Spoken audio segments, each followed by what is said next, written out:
Assalamualaikum warahmatullahi wabarakatuh. Waalaikumsalam warahmatullahi wabarakatuh. Perkenalkan, saya Farid Nurbayan, mahasiswa PPG dalam jabatan kategori 2, Universitas Pasundan tahun 2022. Saat ini saya telah bersama Ibu Siti Julaiha Rosya SPDI selaku Kepala SMPIT Pesantren Quran Kayuwalang. Alhamdulillah saya ucapkan terima kasih kepada Ibu telah meluangkan waktunya untuk menjadi narasumber atau informan pada tugas wawancara saya mengenai identifikasi penyebab masalah yang saya temui selama mengajar. Baik, berikut saya ajukan beberapa pertanyaan untuk Ibu. Bisa dimulai, Bu, ya? Mangga. Yang pertama, kaitannya bagaimana pendapat Ibu mengenai konsentrasi siswa dalam kegiatan belajar menurun dan cara apa yang perlu dilakukan seorang guru supaya siswa kembali fokus dan semangat belajar. Ya. Bagaimana? Baik, Pak Farid, ya. Tentunya dalam pembelajaran itu kita tidak bisa melihat anak-anak itu dalam waktu yang begitu lama itu terus semangat gitu ya. Pasti ada kadang-kadang anak itu daya konsentrasinya menurun.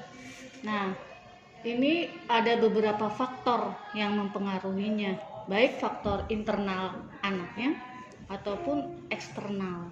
Untuk yang internal itu mungkin kita lihat kondisi anaknya, fisiknya seperti apa. Misalnya dia kurang tidur, atau misalnya dia itu dalam kondisi sakit. Nah itu ya, itu pasti akan mempengaruhi daya konsentrasi anak dalam belajar ya. Nah jadi guru harus peka gitu ya.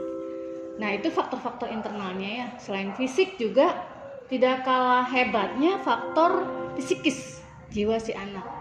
Jadi kalau anak itu merasa tidak nyaman, anak itu merasa kondisinya dalam kecemasan, ketakutan dan lain sebagainya, sedih gitu ya, itu bisa mempengaruhi konsentrasi belajar anak. Itu masih dari internal ya Pak ya. Nah belum lagi dari kondisi eksternal, lingkungan belajarnya ya. Kalau lingkungan belajar kita berarti berbicara di luar anaknya ya berarti ya. Dan ini menjadi tanggung jawab penuh dari guru, terutama guru kan ujung tombak untuk anak itu belajar lebih dinamis, lebih semangat gitu ya. Jadi mungkin bisa jadi gurunya monoton gitu. Kalau ngajarnya begitu aja, ceramah melulu, ya udah berarti anaknya juga udah bisa ditebak nih, kayaknya gurunya ngomong terus, kita cuma denger doang gitu ya. Yang bagus itu kan bagaimana anak itu punya pengalaman belajar.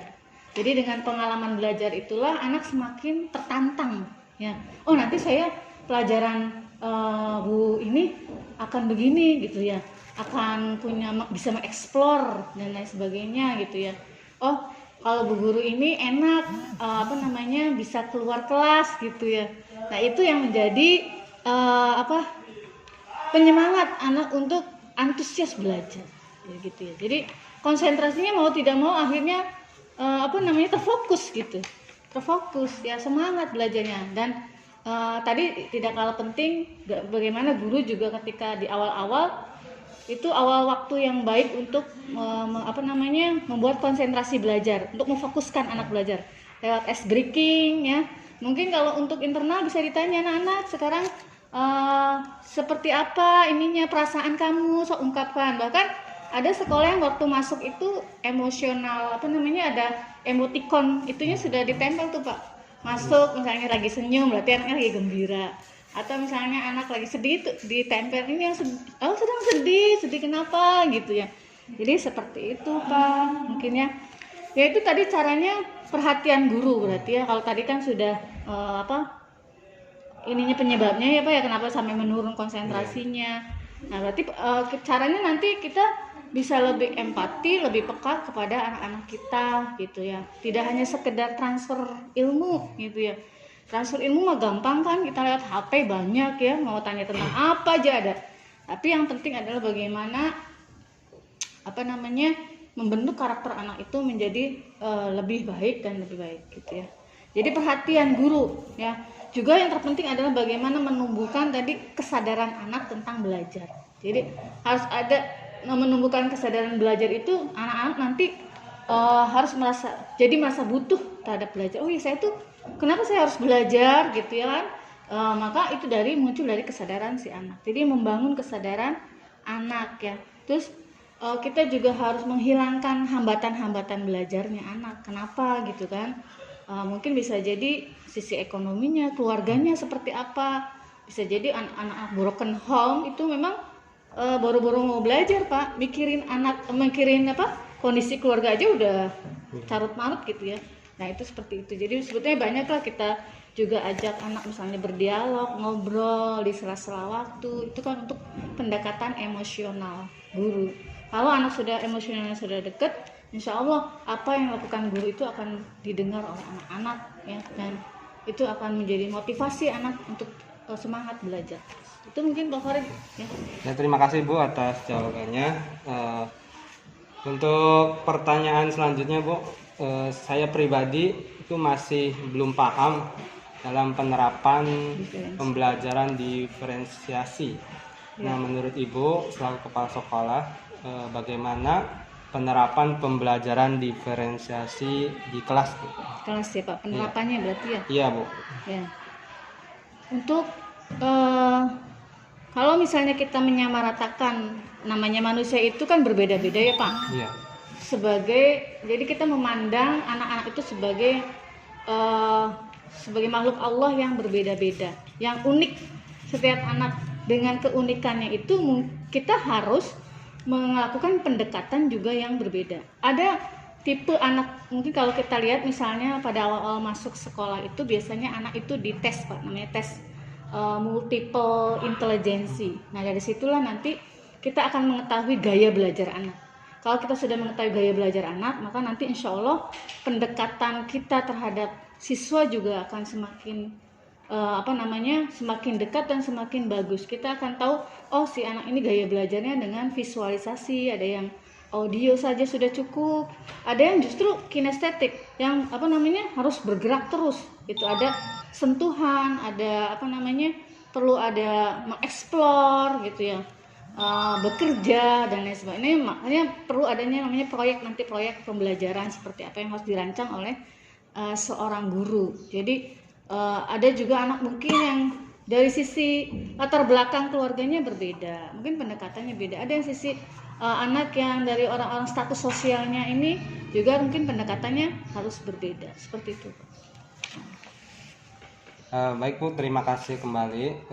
Untuk pertanyaan selanjutnya yang nanti Ibu akan jawab, yaitu bagaimana peran orang tua. Nah, tentunya orang tua dalam perkembangan belajar siswa haruslah sangat peduli.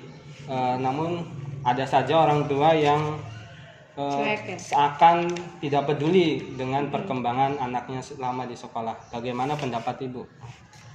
Ya, jadi pendidikan itu adalah sebuah sistem, ya kan? Sistem itu semuanya saling terkait ya Pak, dari guru, siswa, berarti guru itu masuk sekolah lah ya, lingkungan sekolah. Ada lingkungan keluarga, masyarakat juga. Nah, kalau satu sistem itu semuanya bekerja sama dengan baik, maka insya Allah ini akan lebih mempercepat tujuan dari pembelajaran itu sendiri. Jadi kalau misalnya kita flashback tentang kita lihat dari latar belakang agama ya, bahwa sesungguhnya keluarga itu menjadi tanggung jawab penuh dalam pendidikan anak gitu ya, pendidikan anaknya. Justru di keluarga, bukan sekolah pendidikan itu. Jadi awal-awal anak itu belum masuk sekolah pun kan itu udah dididik sama keluarga ya Pak ya. Iya. Latar belakangnya beda-beda gitu ya. Kalau untuk latar belakang keluarga yang dia perhatian terhadap pendidikan, maka akan membentuk pribadi anak yang bagus gitu ya, terdidik gitu kan. Beda dengan orang keluarga yang cuek terhadap pendidikan. Ketika disekolahkan bukan berarti sepenuhnya tanggung jawab sekolah. Nah, inilah harus ada kerjasama yang baik antara orang tua dan guru. di sekolah gitu. Semua hal-hal yang terkait perkembangan anak-anaknya memang seharusnya sekolah memberikan report apa sih laporannya perkembangannya. Jangan sampai laporan itu setiap satu semester misal pas bagi rapot saja, tapi bisa jadi mungkin, dan perkembangan itu bukan perkembangan yang negatif saja Pak, kan kadang sekolah itu manggil anak yang misalnya bermasalah. Nah justru anak-anak yang positif yang punya nilai itu juga bisa disampaikan lewat di grup-grup orang tua gitu kan. Oh anak-anak kita tuh juara ini, anak-anak itu prestasi dalam ini gitu kan ya. Anak-anak kita alhamdulillah misalnya sholat malamnya kalau di pesantren kan biasa sholat malam semuanya mengerjakan, puasa Kamisnya juga alhamdulillah semuanya ini, dan itu akan mencapai tujuan pembelajaran ya yang lebih cepat lagi seperti itu. Ya, terima kasih Bu. Nah, untuk pertanyaan selanjutnya ini kaitannya dengan pemilihan model pembelajaran yang tepat untuk materi yang guru ajarkan, supaya nanti hasil akhirnya itu didapatkan secara maksimal gitu Bu. Jadi pertanyaan itu bagaimana cara memilih model pembelajaran supaya sesuai dengan materi yang kita ajarkan. Ya, jadi kualitas pembelajaran, model pembelajaran itu dapat dilihat dari dua aspek ya Pak, aspek proses dan aspek hasil. Kalau lihat dari proses, apakah nanti pembelajaran itu bisa menciptakan siswa belajar yang menyenangkan, dilihat dari prosesnya. Jadi nanti disesuaikan model pembelajarannya seperti apa. Jadi kalau materi itu materi itu kan banyak, materi pembelajaran itu Pak ya. Nanti bagaimana capaiannya untuk saat ini sebenarnya ketika apalagi IKM ya Pak ya, itu bukan dilihat dari hasilnya, walaupun tadi aspek pembelajaran ada dua itu di aspek proses dan aspek hasilnya. Lebih menekankan kepada proses gitu. Jadi bagaimana pembelajaran aspek si anak ini mau lebih menyenangkan ya, menciptakan siswa belajar yang lebih aktif, mendorong aktif belajar ya, dan tujuan pembelajarannya bisa tercapai gitu. Nanti model pembelajaran itu kan banyak ya Pak ya, banyak sekali. Nanti bisa dipilih dan disesuaikan dengan materinya, dengan cara melihat tadi aspek anak itu bisa belajar menyenangkan, bisa lebih aktif dan mendorong lebih aktif, bisa bernalar kritis, juga bisa tujuan pembelajarannya tapi tercapai, walaupun mungkin seperti pembelajarannya seperti bermain ya, tetapi anak-anak itu sedang belajar gitu, bukan main-main sembarangan main gitu ya. Nah jadi seperti itu. Silakan nanti mungkin Bapak bisa mempelajari model-model pembelajaran yang begitu banyak ya, yang bisa ada model pembelajaran, ada pendekatan pembelajarannya, ada metode pembelajarannya, itu kan beda-beda tuh Pak, walaupun itu semua beririsan semua ya, seperti itu Pak. Ya Bu, terima kasih. Untuk pertanyaan selanjutnya yaitu tentang HOTS Bu, Higher Order Thinking Skill, yang sekarang ini mungkin siswa harus sudah bisa atau menguasai untuk menjawab soal-soal seperti itu. Nah, upaya kita atau khususnya saya pribadi sebagai guru, apa yang harus dilakukan guru terkait siswa yang masih kesulitan menjawab dengan tipe HOTS ini Bu? Ya, jadi sekarang itu ada namanya kan sudah pada AKM itu ya, AKM itu bagaimana sudah anak-anak itu mulai belajar lebih kepada pemahaman ya, bukan sekedar hafalan-hafalan saja, tapi kepada pemahaman, bagaimana bisa menyelesaikan permasalahan gitu ya. Nah seperti itu.